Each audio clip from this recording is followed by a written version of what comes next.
তুমি আমাকে একটা জিনিস বলো, তুমি বললে যে যে কোনো স্ট্রিম থেকে গ্র্যাজুয়েশন করলেই এমআর হওয়া যাচ্ছে এখন, কিন্তু আগে তো বোধহয় সায়েন্স গ্র্যাজুয়েট মাস্ট ছিল না?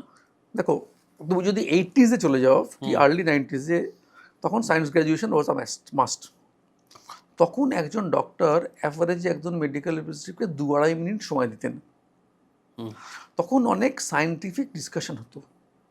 যত সময় এগিয়েছে তত মেডিকেল রিপ্রেজেন্টেটিভের সংখ্যা বেড়েছে, কোম্পানির সংখ্যা বেড়েছে। আমি যদি বলি 30 বছর আগের অ্যালেম্বিক একটা অ্যালেম্বিক ছিল, আজকের অ্যালেম্বিকের 17টা ডিভিশন।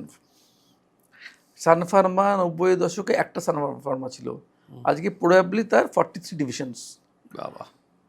পেন মানে অর্থোপেডিক্সেরই 3টে, একটা পেন ম্যানেজমেন্ট, একটা তারপরে কার্ডিওলজিতে যারা মেডিসিন মলিকিউল বিক্রি করছে তারা, ইন্টারভেনশন কার্ডিওলজি, বিভিন্নভাবে ডিভিশন আছে। তাহলে ডাক্তারবাবুর কাছে মেডিকেল রিপ্রেজেন্টেটিভের ভিড় বেড়েছে। ডক্টর মেডিকেল রিপ্রেজেন্টেটিভদের মিট করার জন্য হয়তো তার টাইম দিনে 30 মিনিটস। উনি যখন 30 বছর আগে 30 মিনিটে 5 জনকে দেখতেন, আর আজকে 30 মিনিটসে হয়তো 30 জনকে দেখছেন। ঠিক আছে, তাহলে টাইমটা কমে গেছে।